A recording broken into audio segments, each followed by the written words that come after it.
On my birthday, my daughter forgot to hang up the phone, and I heard her say, "That old man needs to die soon so I can take over the company." The next day, she sold $7 million worth of company shares without consulting me. The surprise came when she tried to enter the house and the key didn't work. Subscribe to the channel for more stories like this and comment the city you're watching from. 62 years old, and I thought I had everything figured out. My name is Theodore Whitman, and for the past 35 years, I built Whitman Industries from nothing into a multi-million-dollar manufacturing company. I worked 16-hour days, missed family dinners, skipped vacations, all so my children would never want for anything. I thought I was being a good father, providing for their future. I was wrong about everything. It was my birthday, September 15th, and I was sitting in my home office reviewing quarterly reports when my phone rang. Emma, my 34-year-old daughter and vice president of operations, was calling from her office downtown. I smiled as I answered, expecting birthday wishes. "Hi, sweetheart," I said, genuinely happy to hear from her. "Dad, I'm just calling to finalize the Henderson contract details before tomorrow's meeting," she said, her voice businesslike.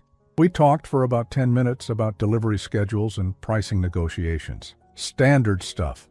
Then she said she had to take another call and asked me to hold.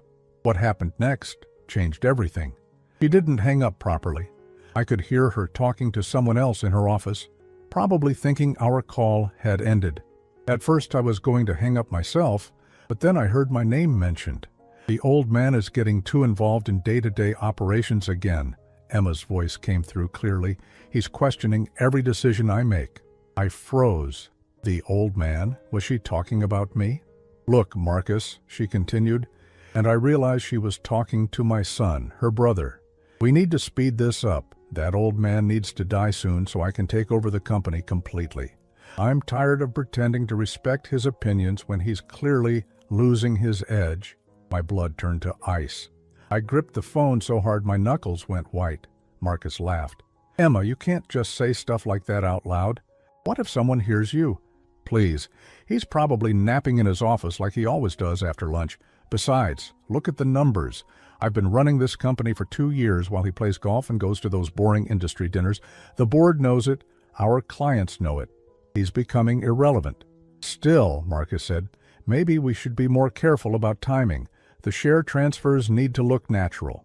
"Speaking of which," Emma said, her voice dropping lower, "I'm moving forward with selling those shares tomorrow. $7 million should give us the capital we need for the expansion, and by the time he notices the paperwork, it'll be a done deal." $7 million in shares? She was planning to sell company stock without my knowledge or approval? "Are you sure about this?" Marcus asked. "Dad still owns 60% of the company." "For now," Emma replied with a coldness that made my stomach churn. "But I've been working with Peterson at the law firm. There are ways to demonstrate diminished capacity if needed. A few medical evaluations, some documentation of erratic behavior, and we can petition for conservatorship." I felt like I was going to be sick. My own children were plotting against me, planning to have me declared mentally incompetent so they could steal my life's work. "The beauty of it," Emma continued, "is that he trusts me completely. He signed those power of attorney documents last year when he had his knee surgery, and he never revoked them. Technically, I can make certain financial decisions on his behalf if I can justify them as being in the company's best interest." "What about the board of directors?" Marcus asked. "Please. Half of them owe their positions to me. I've been cultivating those relationships for years while Dad was too busy being the visionary. They'll rubber stamp whatever I recommend, especially if I frame it as protecting the company from an aging CEO who's losing his grip." The conversation continued for a few more minutes, with them discussing which board members they could count on and which ones might be problematic. I listened to every word, my heart breaking more with each sentence. Finally, Emma said, "Shit, I think I left Dad on hold. I better hang up and call him back, pretend there was a connection issue." The line went dead.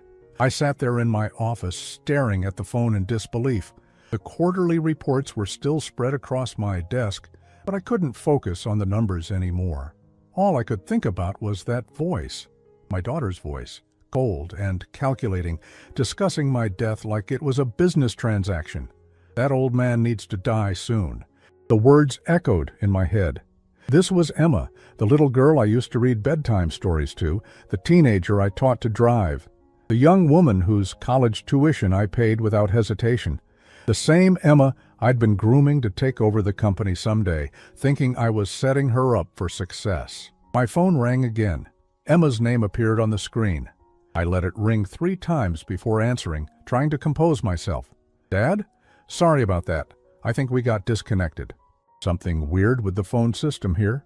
"No problem," I managed to say, my voice surprisingly steady.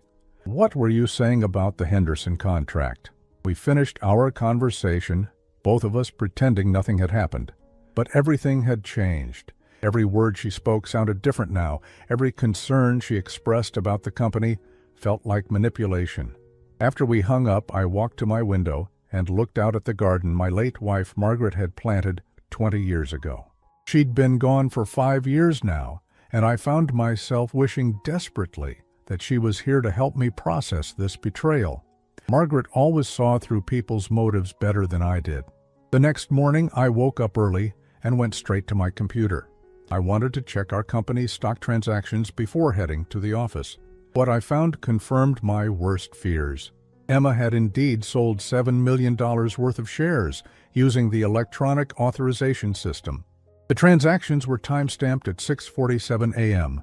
Less than an hour ago, she'd sold them to Brennan Holdings, a company I'd never heard of. I called my personal attorney, David Richardson, and asked him to meet me at my office within the hour. Then I drove to work, my mind racing with questions and a growing sense of determination. When I arrived at Whitman Industries, Emma was already there, sitting in the conference room with 3 people I didn't recognize. Through the glass walls, I could see her gesturing animatedly, clearly in presentation mode. "Good morning, Mr. Whitman," my assistant Sarah said as I passed her desk. "Emma asked me to tell you that she's in a meeting with potential investors and shouldn't be disturbed until after lunch."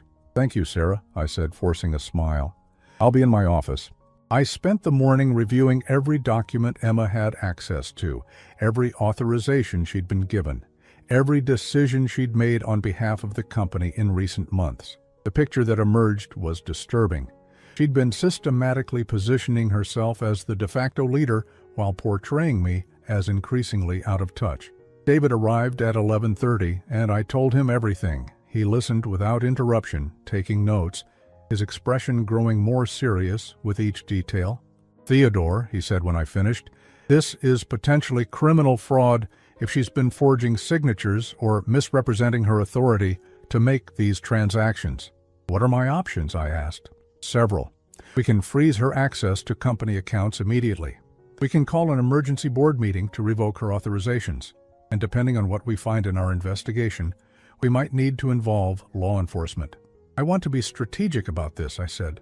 "I don't want to just react emotionally. I want to understand the full scope of what she's been doing." David nodded. "I'll have my team start pulling records today. In the meantime, I strongly recommend that you change your personal security arrangements. If she's been planning to have you declared incompetent, she might escalate if she realizes you're onto her scheme." That afternoon, I made my first decisive move. I called a locksmith and had all the locks changed on my house. If Emma and Marcus thought they could waltz in and take over my life, they were about to learn otherwise. As I watched the locksmith install new deadbolts on my front door, I thought about the conversation I'd overheard. My own children plotting my downfall, celebrating the prospect of my death. The betrayal cut deeper than any business loss ever could, but I wasn't the same man who'd been blindsided yesterday. I was angry, yes, but more than that, I was determined. Emma wanted to play games with my company and my life? Fine. But she was about to discover that the old man still had some fight left in him. The next 3 days were the longest of my life. I went through the motions of running my company while David's team conducted their investigation, but everything felt surreal.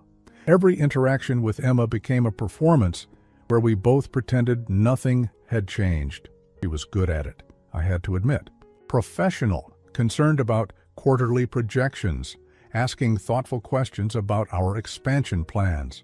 If I hadn't heard that conversation, I never would have suspected anything. But I had heard it, and now I saw everything differently. On Thursday morning, David called with his preliminary findings. "Theodore, you need to see this in person. Can you come to my office this afternoon?" "How bad is it?" I asked, though I already knew the answer from his tone. "Bad enough that we need to discuss criminal charges." I spent the morning in meetings trying to concentrate on normal business operations while my stomach churned with anxiety. Around noon, Emma knocked on my office door. "Dad, can I talk to you for a minute?" She looked concerned, almost worried. "Of course, sweetheart. Come in." She sat down across from my desk, her expression serious. "I wanted to check in with you. You seem distracted lately. Is everything okay?" The irony was staggering. Here she was, expressing fake concern for my well-being while actively plotting to destroy me. "I'm fine," I said carefully. "Just tired. Maybe I should take a vacation soon." "That's actually a great idea," Emma said, her eyes lighting up. "You work too hard?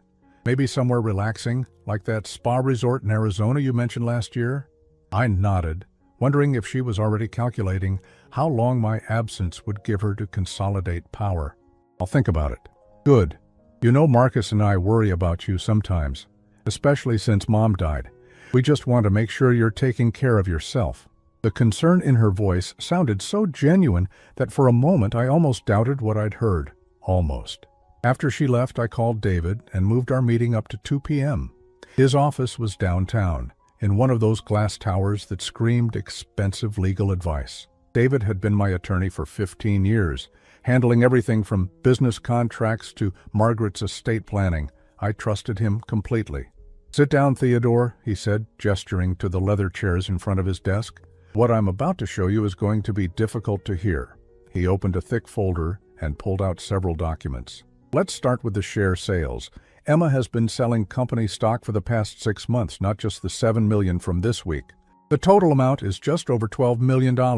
I felt the blood drain from my face. $12 million.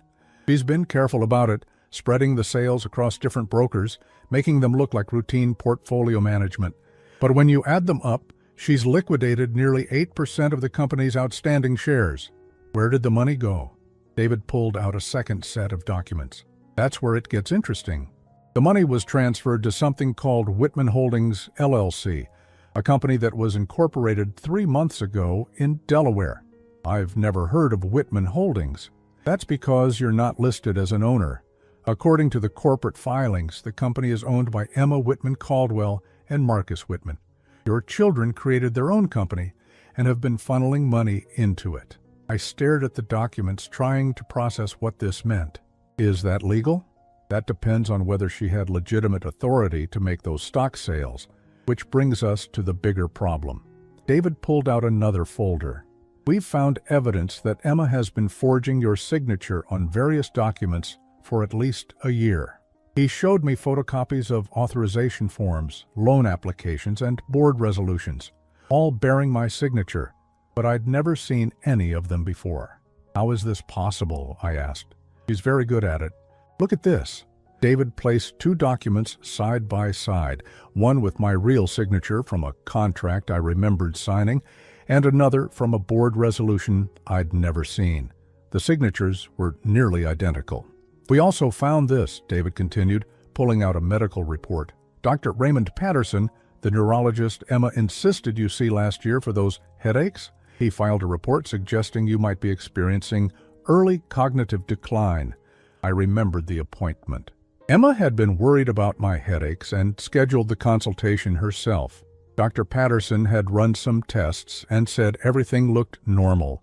"But he told me I was fine," I said. "He told you that, yes. But he filed a different report with your insurance company suggesting the need for further monitoring. Emma was copied on that report. The pieces were starting to come together. She's been building a case for incompetency. It looks that way. And Theodore, there's something else. We found correspondence between Emma and a company called Brennan Holdings, the same company that bought those shares. Brennan Holdings is owned by someone named Richard Brennan, who happens to be Marcus's business partner in a real estate development firm. So they're selling company stock to themselves?" "Essentially, yes.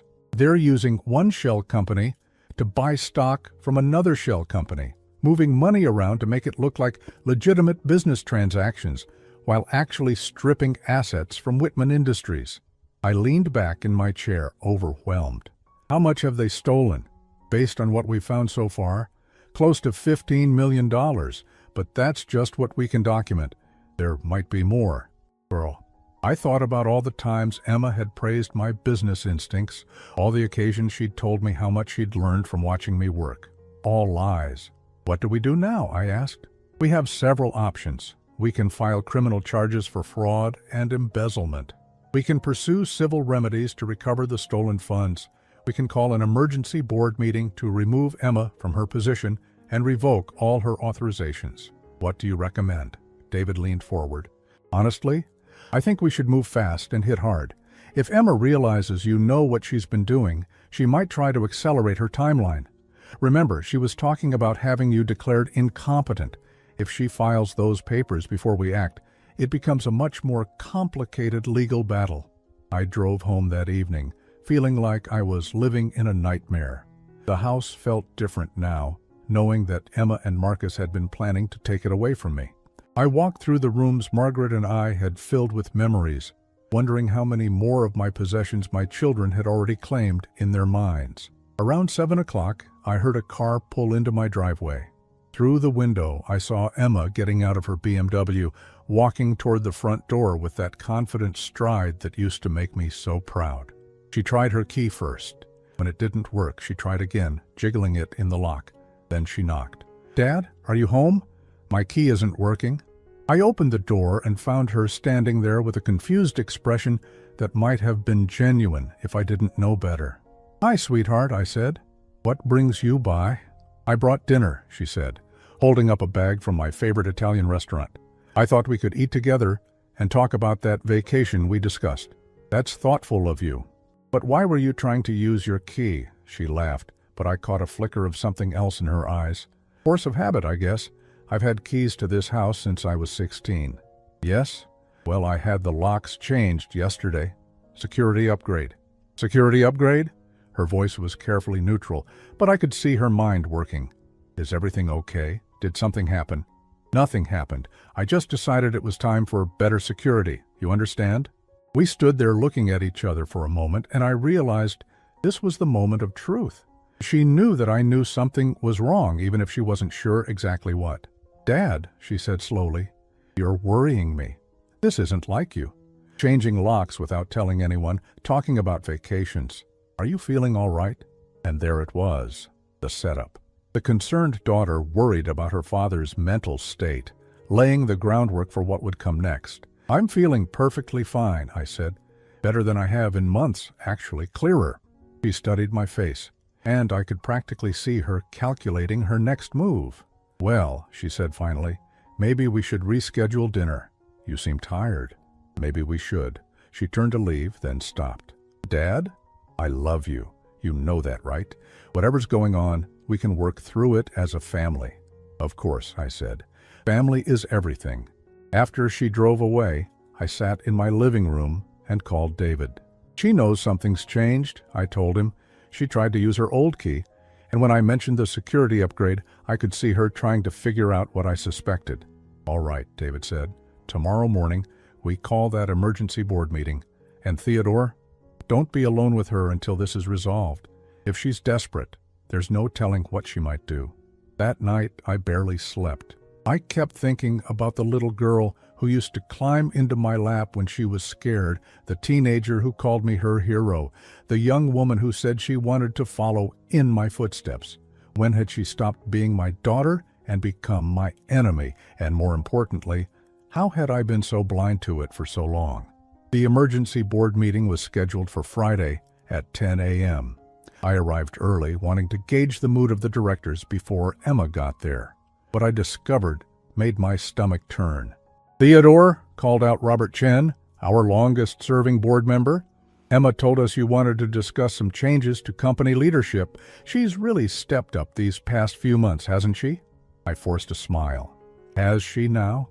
"Oh, yes," chimed in Patricia Wells, the director Emma had recommended we add last year. "She's been keeping us informed about your, well, Your desire to step back from day-to-day operations. Very mature of you to recognize when it's time to delegate more. My desire to step back? I'd never expressed any such thing. It's wonderful that you're finally considering retirement, added James Morrison, another director. Emma showed us the preliminary transition plan last week. Very thorough. Did she? I asked, my voice carefully neutral. As more directors arrived, the picture became clearer. Emma had been conducting separate meetings with board members for weeks, painting a narrative where I was voluntarily stepping aside due to my age and health concerns. She'd positioned herself as the reluctant but responsible successor, only accepting greater responsibility out of dedication to the company's future. It was masterful manipulation. Emma arrived exactly at 10 a.m., dressed in a sharp navy suit that projected confidence and authority. She greeted each board member warmly, asking about their families, their other business interests. She'd clearly cultivated these relationships carefully. "Good morning, Dad," she said, kissing my cheek. To anyone watching, we looked like a loving father and daughter, working together for the company's benefit. "Good morning, Emma. Shall we begin?" I called the meeting to order and looked around the conference table. 8 directors plus Emma and myself. 3 of them owed their board positions to Emma's recommendations.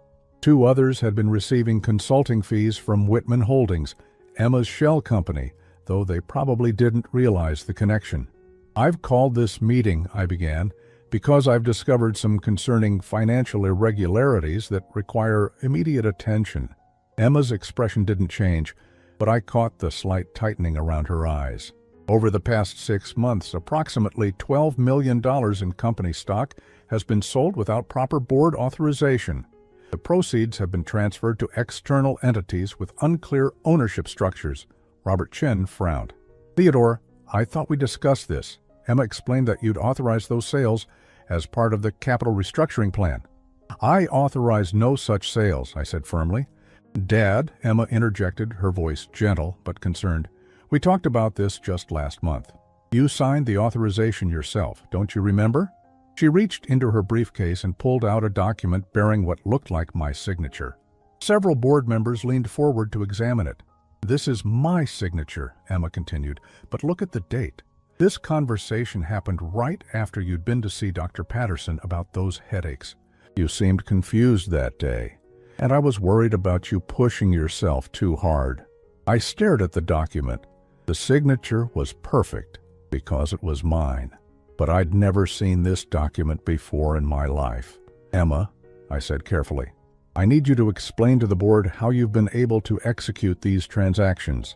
"Of course," she replied smoothly. "I've been using the power of attorney documents you signed last year when you had your knee surgery. You told me to handle any urgent business matters while you were recovering. Those documents were for temporary use during my medical leave. But you never revoked them, Dad. And given your recent health concerns..." She let the sentence hang in the air. Patricia Wells cleared her throat.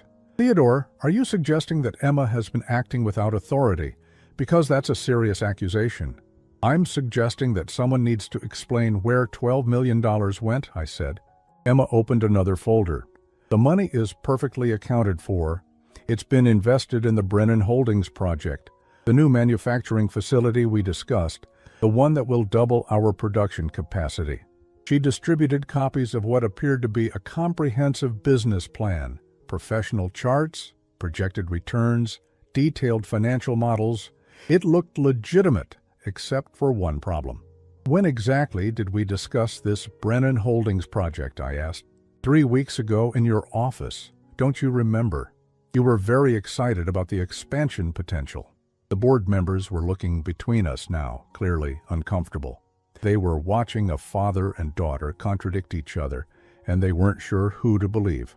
"Emma," I said, pulling out my phone, "I'd like you to call Brennan Holdings right now and have them confirm the details of this investment." For the first time, she hesitated. "I don't think we need to bother them during a board meeting. Humor me." She dialed a number and put it on speaker. A professional-sounding voice answered, "Brennan Holdings, this is Richard." "Richard, it's Emma Whitman. I have my father and our board of directors here, and they'd like confirmation of our investment partnership." "Of course. The $12 million facility development project is proceeding exactly as planned. We expect to break ground next month. Emma looked triumphant, but I wasn't finished. Richard, I said, this is Theodore Whitman. Could you please state your full name and your relationship to Marcus Whitman? Silence. Then, I'm sorry, could you repeat the question? Your full name, please. Richard Brennan. And your relationship to my son Marcus. Another pause. I'm not sure I understand what you're asking. It's a simple question. Do you know Marcus Whitman? Emma was shaking her head frantically at the phone, but Richard couldn't see her. Look, I think there might be some confusion here. Maybe we should discuss this privately. No confusion at all, I said. David Richardson, my attorney, has documentation showing that you and Marcus Whitman are business partners in several real estate ventures.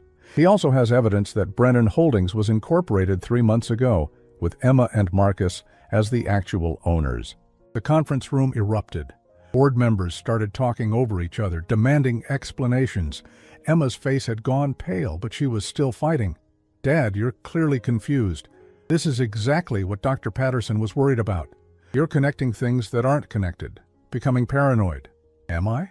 I pulled out my own folder, the one David had prepared.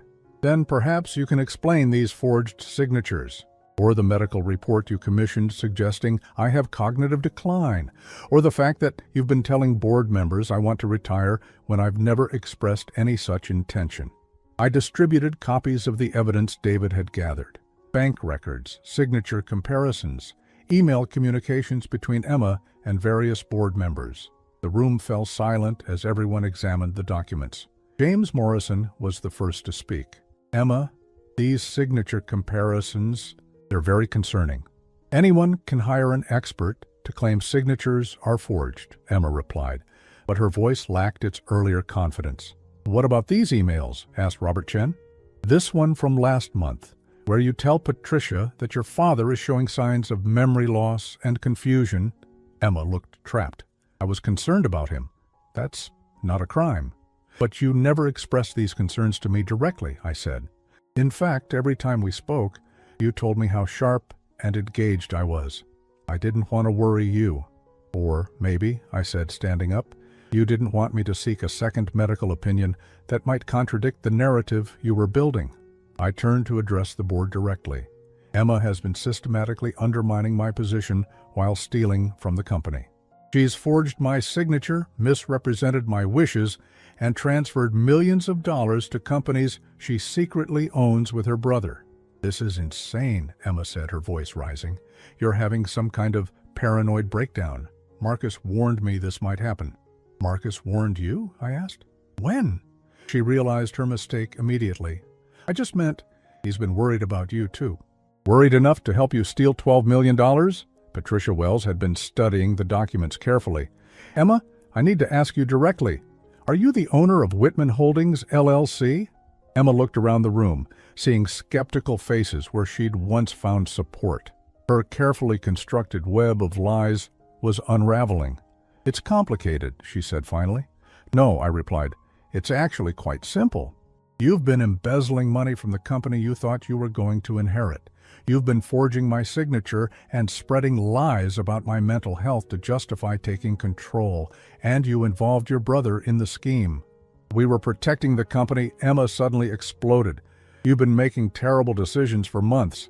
The Henderson contract was a disaster. The new product line is bleeding money. Someone had to step in before you destroyed everything we've built. The mask was finally off.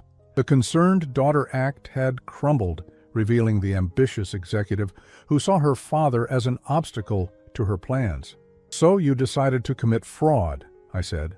I decided to save the company from a man who's clearly losing his edge. Robert Chen cleared his throat. I think we need to adjourn this meeting and consult with legal counsel. No, I said firmly, we need to vote. I motion to immediately revoke all of Emma's authorizations and remove her from her position as Vice President of Operations. Dad, you can't do this, Emma said, her voice desperate now. Actually, I can, and I am. The vote was unanimous. Even the board members Emma had cultivated couldn't ignore the evidence of fraud and embezzlement. As Emma gathered her things, Her hands shaking with rage, she turned to me one last time. "You're going to regret this. Marcus and I won't just disappear. We'll fight you every step of the way." "I'm counting on it," I replied. After she left, the remaining board members sat in stunned silence. Patricia Wells finally spoke. "Theodore, I owe you an apology. We should have questioned things more carefully." "You trusted my daughter," I said. "I don't blame you for that. I trusted her too." But as I drove home that afternoon, I knew the hardest part was still ahead. Emma's threat hadn't been idle. She and Marcus wouldn't give up easily, and they still had cards to play. I just didn't know yet how far they were willing to go. Emma didn't waste time licking her wounds. By Monday morning, David called with news that made my blood run cold. "Theodore, we have a problem. Emma and Marcus have filed a petition for emergency conservatorship, claiming you're mentally incompetent and a danger to yourself and your business interests." I sat down heavily in my kitchen chair, staring out at Margaret's garden. "How is that possible? We just exposed her fraud 3 days ago." "They're claiming that your accusations against Emma are evidence of paranoid delusions. They've submitted the medical report from Dr. Patterson, along with new statements from witnesses who say you've been acting erratically." "What witnesses?" "Your housekeeper, Maria. Apparently she told them you've been talking to yourself and forgetting conversations. Your gardener, Tom, claims you've accused him of stealing tools that were never missing." I felt like I was falling down a rabbit hole. "David, I've never accused Tom of stealing anything. And Maria, I do talk to myself sometimes, but that doesn't make me incompetent." "I know, but they're painting a picture of gradual decline. They're saying your paranoid accusations against Emma are the latest escalation of your mental deterioration." "This is insane." "It gets worse. They've also filed papers claiming that your removal of Emma from the company was done during a psychotic episode, and they want a judge to reverse all your recent business decisions." I walked to the window, watching Tom tend to Margaret's roses. He'd worked for us for 8 years. The idea that he would lie about me was almost as painful as Emma's betrayal. "When is the hearing?" "Wednesday. That's what makes this an emergency petition. They're claiming you pose an immediate threat to the company's financial stability." "What do we need to do?" "We need our own medical evaluation, and we need it fast. I've already called Dr. Sarah Chen. She's a geriatric psychiatrist who specializes in competency evaluations. Can you see her tomorrow?" After hanging up with David, I called Tom to come inside. He looked nervous as he wiped his feet on the mat. "Tom, did someone come to talk to you about me last week?" He shifted uncomfortably. "Mr. Whitman, I don't want any trouble." "You won't be in trouble. I just need to know what was said." Tom sighed. "Your son Marcus came by Friday afternoon. He said the family was worried about you, that you'd been acting strange. He asked if I'd noticed anything." "And what did you tell him?" "I told him you seemed fine to me. Maybe a little sad since Mrs. Margaret passed, but not strange." "Then why did he tell my lawyer that you said I'd accused you of stealing?" Tom's face darkened. "He said that? Mr. Whitman, you never accused me of anything. When I told him you seemed fine, he got upset. Said I must not be paying attention, that the family needed help, proving you weren't thinking clearly." "Did he offer you money, Tom?" Tom looked ashamed. "He said if I remembered you acting confused or forgetful, the family would be grateful. Said they might need me to sign a paper saying so." "And did you sign anything?" "No, sir. I told him I wouldn't lie about you. You've been good to me and my family." I felt a wave of relief. "Thank you, Tom. That means more than you know." After Tom left, I called Maria. She'd been cleaning my house twice a week for 3 years, ever since Margaret got too sick to manage the housework herself. "Mrs. Maria, this is Mr. Whitman. Could you come by this afternoon? I need to discuss something important with you." When she arrived, she looked as nervous as Tom had, but her story was different. "Mr. Whitman, I'm sorry," she said, wringing her hands. "Your daughter, she called me last week. She said you were sick, that you needed help, but you were too proud to admit it." "What exactly did she ask you?" "She asked if I'd noticed you forgetting things or talking to people who weren't there." I told her sometimes I hear you talking when I'm cleaning, but that's normal. People talk to themselves. "And then what happened?" Maria's eyes filled with tears. "She said, if I cared about you, I would help the family get you the medical care you need. She said I could help by telling a doctor about the things I'd noticed. Did you tell a doctor anything? Yesterday, a man came to my house. He said he was a doctor helping your family.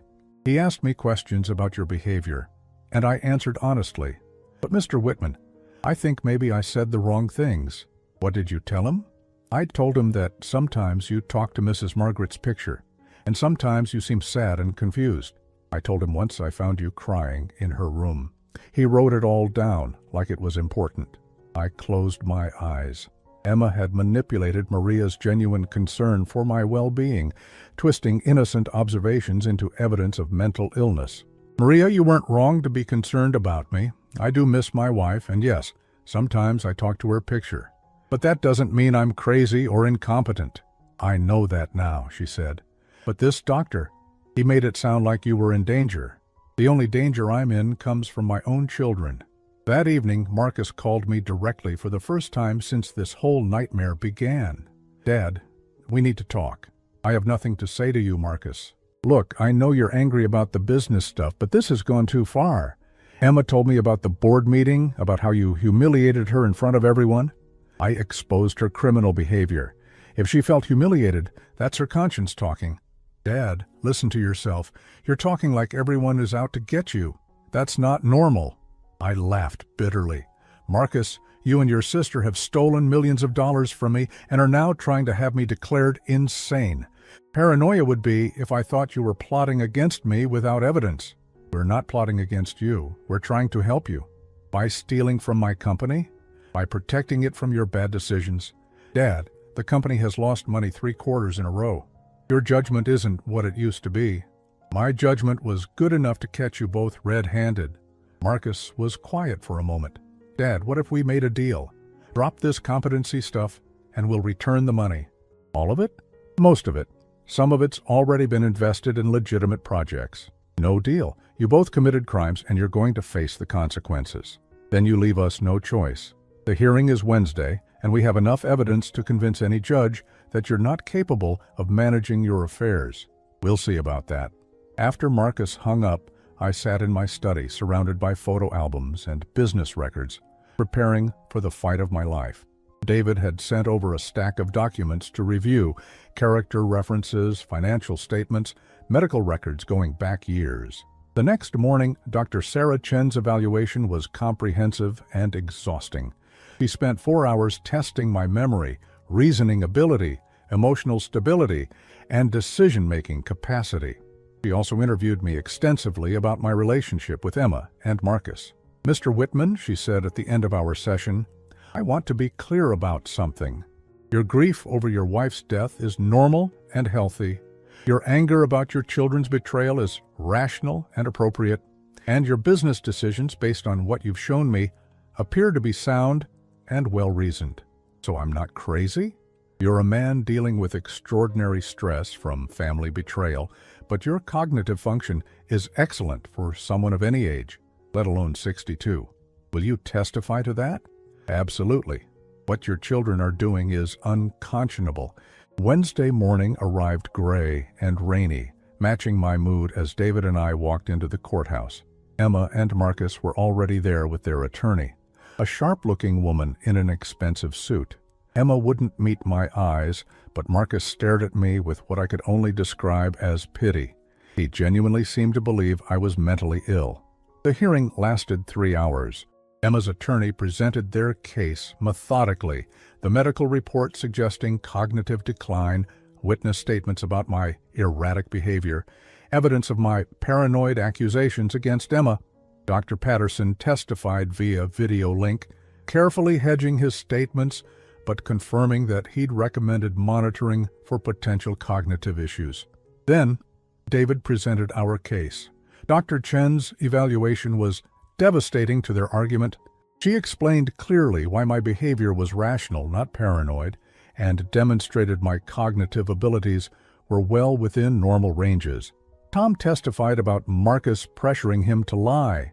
Maria, in tears, explained how she'd been manipulated into giving statements that were taken out of context. But the turning point came when David presented the forensic analysis of the forged signatures and the financial records showing the shell companies. Your Honor, David said, this isn't a case of an elderly man becoming paranoid. This is a case of adult children committing fraud and then trying to use the legal system to silence their victim when he discovered their crimes. The judge, a stern woman in her 50s, studied the documents carefully. Counselor, she said to Emma's attorney, are you asking me to declare a man incompetent because he discovered his children were stealing from him? Your Honor, the petitioners believe that Mr. Whitman's accusations are the result of diminished capacity. Based on this evidence, his accusations appear to be accurate. Petition denied. Emma broke down sobbing as the judge dismissed the case.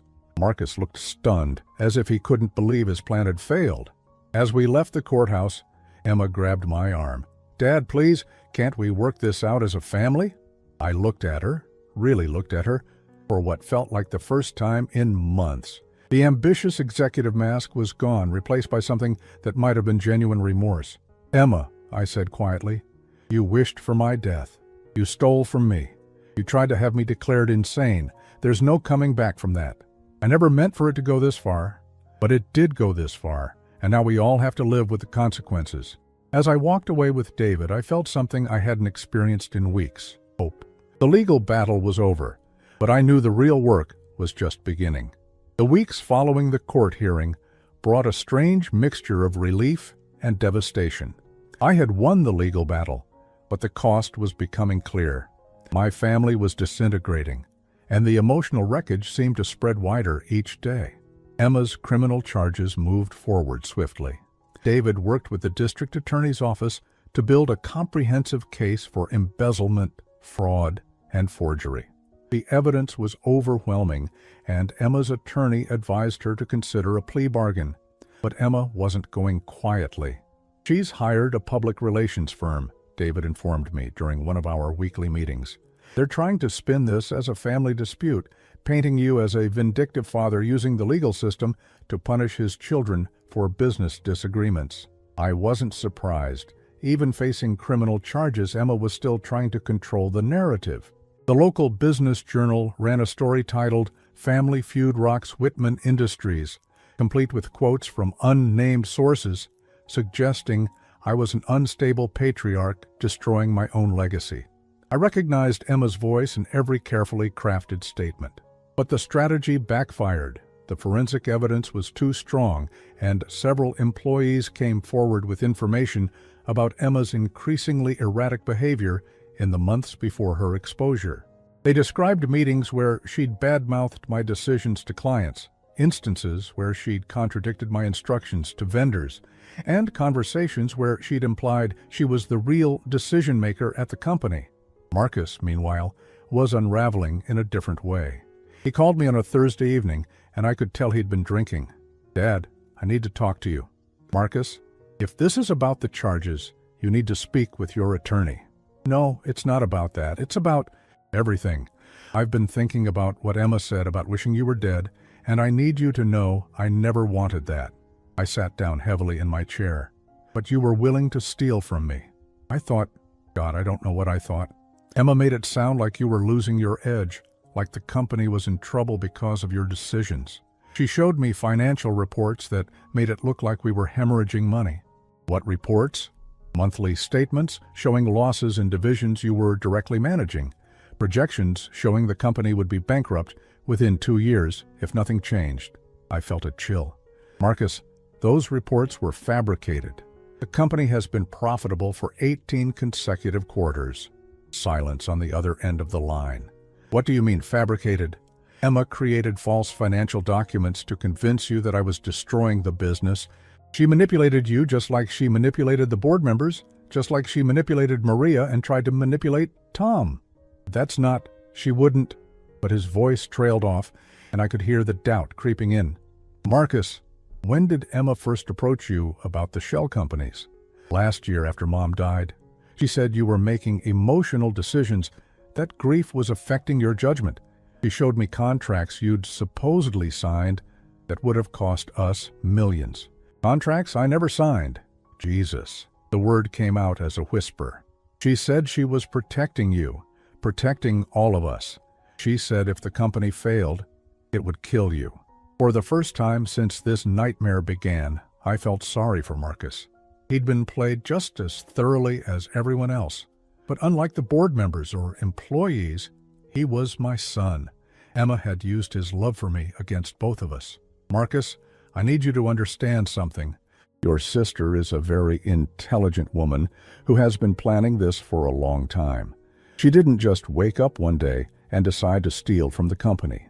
This was calculated, methodical manipulation designed to position herself as my successor while eliminating any obstacles to her control, including you, including me.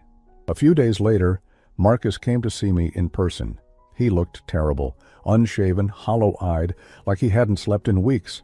He sat across from me in my living room, the same room where Emma had tried to use her key just a month earlier, and told me everything. Emma had been working on him for over a year, gradually feeding him information designed to make him question my competence. Fake financial reports, invented stories about my behavior, carefully edited recordings of phone conversations that made me sound confused or indecisive. You recorded your conversations? I asked. She said it was for documentation purposes, in case you later denied making certain decisions. But Dad, listening to her play those recordings back, she'd edit out context, splice together sentences from different conversations. She made you sound like you were losing your mind. And you believed her. Marcus nodded, shame evident in every line of his face. I wanted to believe her, because the alternative was admitting that my sister was lying to me about our father. It was easier to think you were having problems than to face the truth about Emma. What truth? That she's been planning to take over the company since she started working there. That she saw you as an obstacle, not a father. That she's capable of... He stopped, unable to finish the sentence. Capable of wishing I was dead? Yeah. We sat in silence for a long time. Finally, Marcus spoke again. Dad, I know I can't undo what I did. I know saying sorry doesn't give you back the money we stole or repair the trust I broke, but I need you to know that I never wanted to hurt you. I believe you, I said, and I meant it. But Marcus, belief doesn't change consequences. You're still facing criminal charges. Your decisions still caused real damage. I know. My lawyer says I'll probably get probation and community service if I cooperate fully with the prosecution. Emma, she's looking at actual prison time. The idea of my daughter in prison should have horrified me, but I felt oddly detached from it. The Emma I'd raised wouldn't have done what she did. This Emma, the one who could forge my signature and wish for my death, was a stranger to me. Are you going to testify against her? I asked. Marcus nodded. She destroyed our family, Dad. I won't let her destroy you, too. The trial was set for 6 months later, but Emma never made it that far. 3 weeks after my conversation with Marcus, her attorney called David with a plea offer. Emma would plead guilty to embezzlement and fraud in exchange for a reduced sentence. She would also agree to full restitution and a lifetime ban from working in any fiduciary capacity. She's looking at 3 to 5 years, David told me. With good behavior, she could be out in 2. And Marcus? Probation, restitution, and 500 hours of community service. The prosecutor believes he was genuinely manipulated by Emma. I thought about it for a long time before giving David my answer. I want to speak with Emma before she enters her plea. David arranged a meeting at his office. Emma looked older when she walked in, her usual polished appearance replaced by something more subdued. She wore a simple gray dress and minimal makeup, and her hands shook slightly as she sat down across from me. "Thank you for seeing me," she said quietly. "I wanted to understand why," I said. "Not the legal why, not the money. I want to understand how my daughter became someone who could wish for her father's death." Emma was quiet for a long time, staring at her hands. When she finally spoke, her voice was barely above a whisper. "I stopped seeing you as my father a long time ago." "When?" "When Mom got sick. You threw yourself into taking care of her, and the company became my responsibility. For 2 years, I was essentially running Whitman Industries while you were playing nurse." The words hit me like a physical blow. I was taking care of my dying wife. I know that, and I know it was the right thing to do, but during those 2 years, I realized I was good at running the company. Better than good. I was excellent at it. You were. I was proud of you. But then Mom died, and you came back to work expecting to resume control. You started questioning my decisions, overriding my initiatives, treating me like I was still the junior executive who needed supervision. Because legally, you were still the junior executive. It was still my company. But I had proven I could run it. I had kept it profitable and growing while you were dealing with Mom's illness. And instead of recognizing that, instead of stepping aside gracefully, you came back and started dismantling everything I'd built. I stared at her, seeing the situation from her perspective for the first time. So, you decided to take what you thought you deserved. I decided to save the company from a man who was more concerned with maintaining control than with what was best for the business, by stealing millions of dollars. Emma's composure cracked slightly. By securing capital for expansion projects, you were too conservative to approve. By positioning the company for growth instead of just maintaining the status quo. Through shell companies you secretly owned. Through investment vehicles that would have benefited everyone if you hadn't discovered them. I shook my head. Emma, do you hear yourself?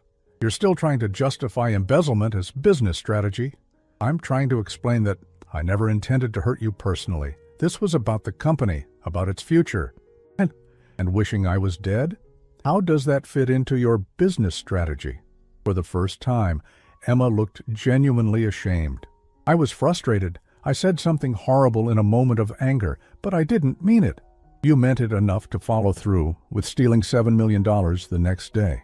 Emma didn't respond to that. We sat in silence for several minutes before she spoke again. What happens now? Now you serve your sentence and try to rebuild your life. Will you ever forgive me? I thought about the question seriously. Could I forgive the daughter who had betrayed me so completely?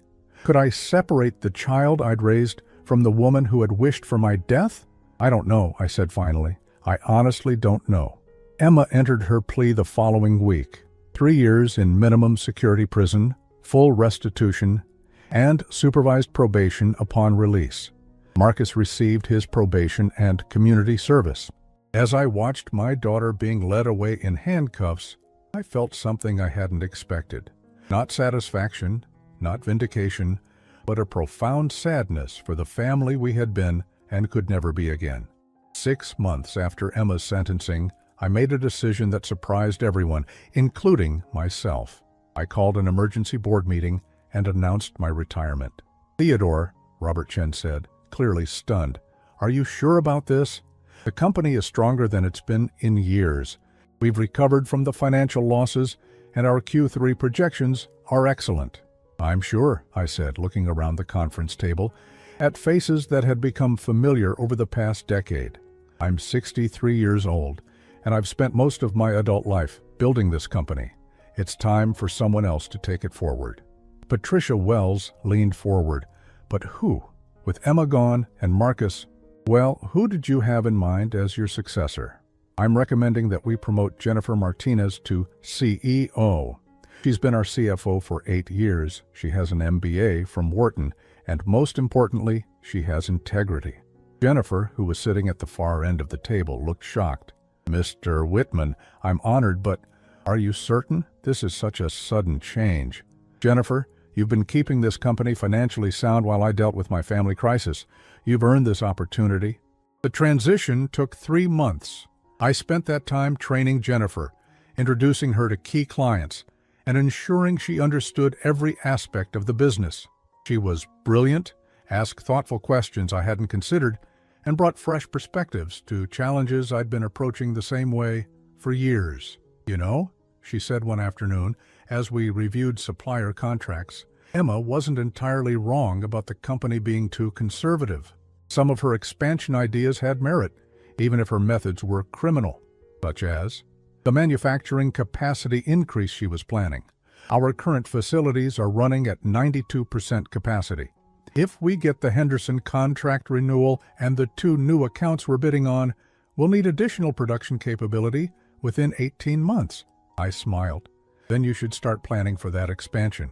It's your company now. It feels strange thinking of it that way. It felt strange for me too in the beginning, but Jennifer, you're not taking over a company that's been damaged. You're taking over one that's learned from its mistakes and emerged stronger. On my last day at Whitman Industries, the employees threw me a small farewell party. People I'd worked with for decades shared stories about projects we'd completed together, challenges we'd overcome, successes we'd celebrated. It was bittersweet, but also liberating. Sarah, my assistant, presented me with a photo album filled with pictures from company events over the years. As I flipped through the pages, I saw my life in reverse. Recent holiday parties where Emma stood beside me, looking professional and confident. Older pictures where she looked genuinely happy. Ancient photos from her first day at the company, when she was 25 and excited to learn the business. Had there been signs even then? Looking back, I could see moments where her ambition had an edge to it, where her questions about company ownership and succession planning seemed more pointed than casual curiosity. But I'd attributed those to normal career development, to a daughter eager to follow in her father's footsteps. Maybe I'd been naive.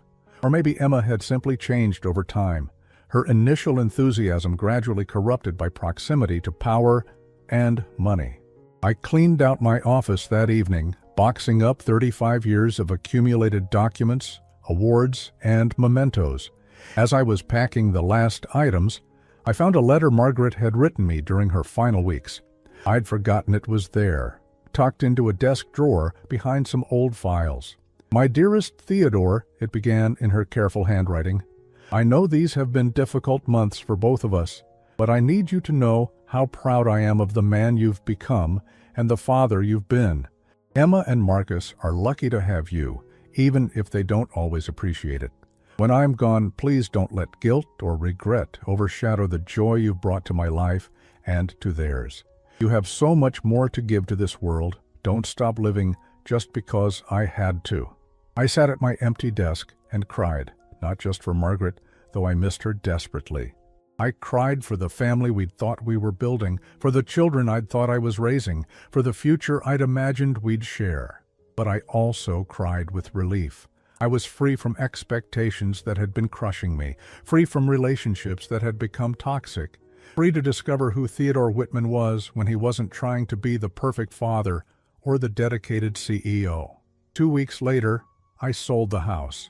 It was too big for one person, too full of memories, both good and painful.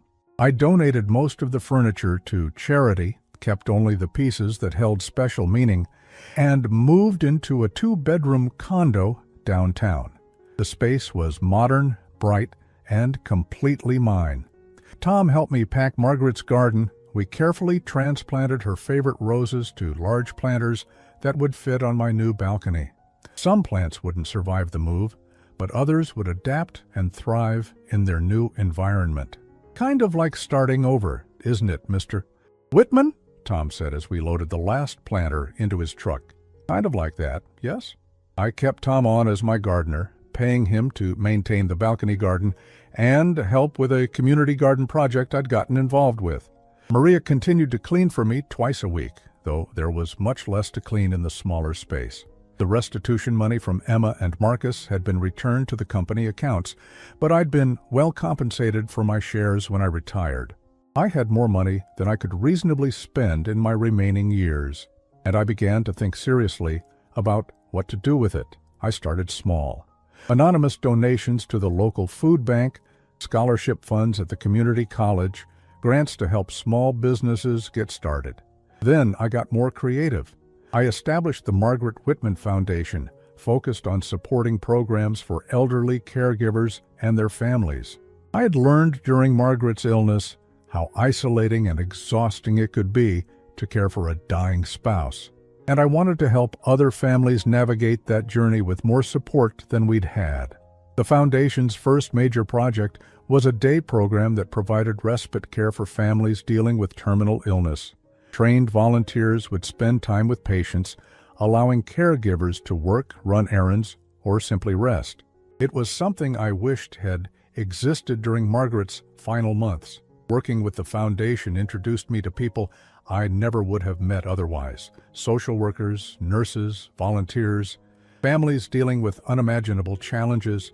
Their problems were real and immediate, not abstract corporate strategies or family power struggles.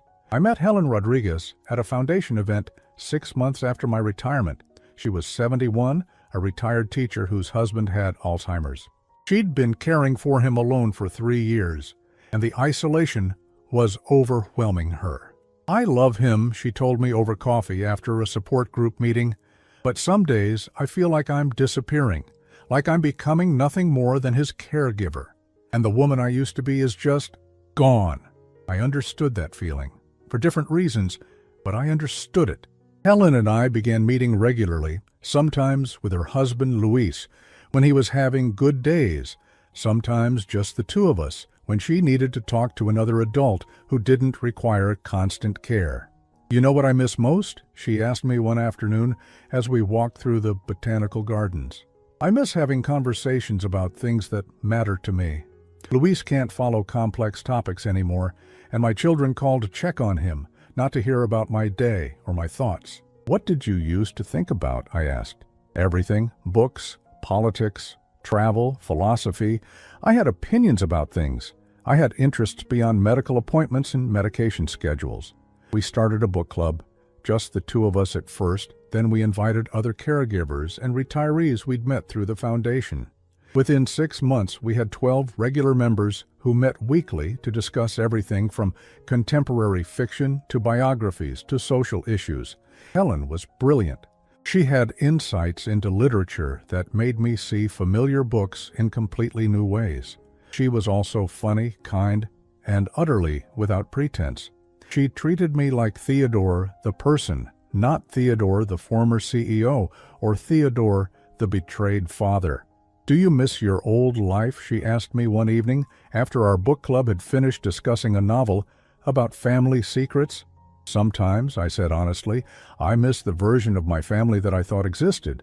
But I don't miss the stress of trying to maintain relationships with people who saw me primarily as a source of money or power." That must have been lonely. It was. I just didn't realize how lonely until it stopped. Helen became my closest friend and eventually something more. We were both too old for dramatic romance, but we weren't too old for companionship or shared interests, or the simple pleasure of having someone who cared about our well-being. We traveled together, not exotic vacations, but weekend trips to places we'd always wanted to see. Art museums, historical sites, national parks. We took a cooking class together and discovered we both enjoyed preparing meals more when we had someone to cook for.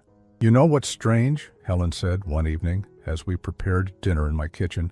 "I'm happier now than I was 20 years ago, even though my life is smaller in many ways." "How so?" 20 years ago, I was trying to be the perfect teacher, the perfect wife, the perfect mother. I was exhausted from trying to meet everyone else's expectations. Now, I only have to be myself." I knew exactly what she meant. 1 year after Emma's sentencing, Marcus called me. It was the first time we'd spoken since the trial. "Dad, I wanted you to know that I'm getting married."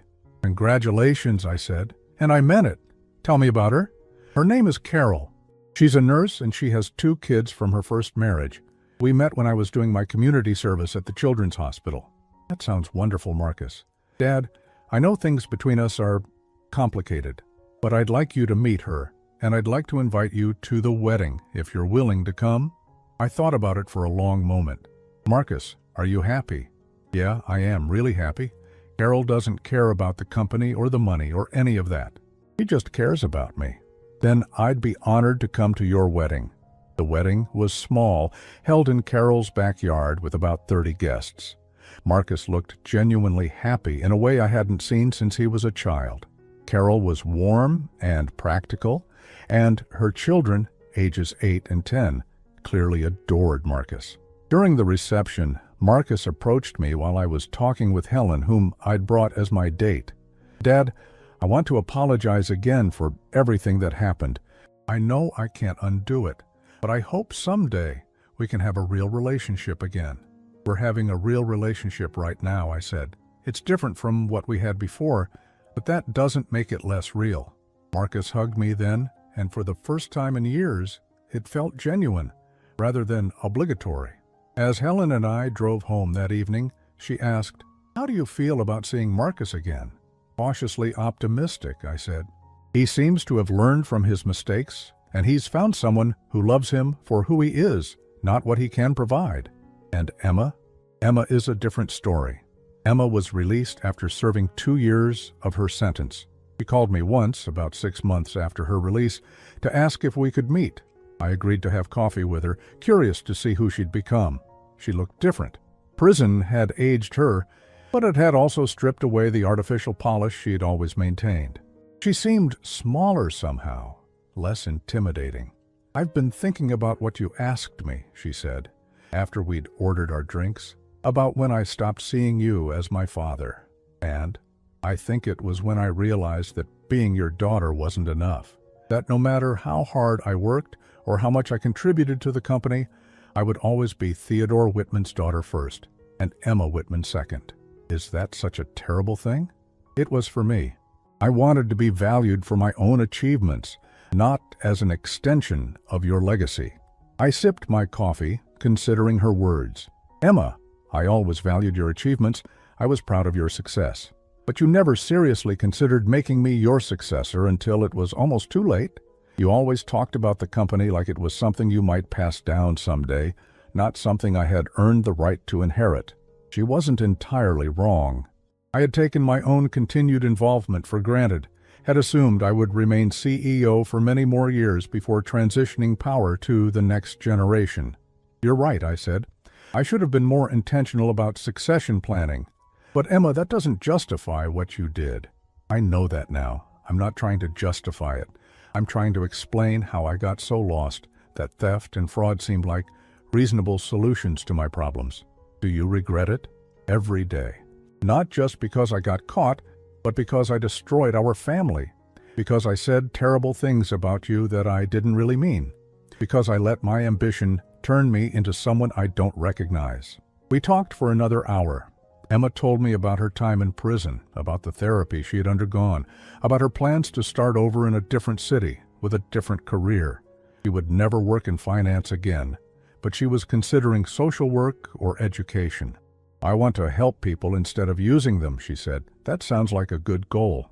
As we prepared to leave, Emma asked, "Do you think there's any chance we could have a relationship again someday?" "I don't know," I said honestly. "I hope so, but it would have to be built from scratch. The father-daughter relationship we had before is gone." "I understand." We hugged goodbye, and it felt like closure rather than reunion. Now, 2 years later, I wake up each morning in my sunny condo, tend to Margaret's roses on the balcony, and plan my day around things that matter to me. Helen and I are talking about moving in together, combining our households into something that works for both of us. The foundation is thriving, providing services to hundreds of families dealing with terminal illness and caregiving challenges. I serve on the board, but don't try to control every decision. I've learned the value of delegation and trust. Marcus calls me once a month, and we've developed an easy relationship based on mutual respect rather than obligation.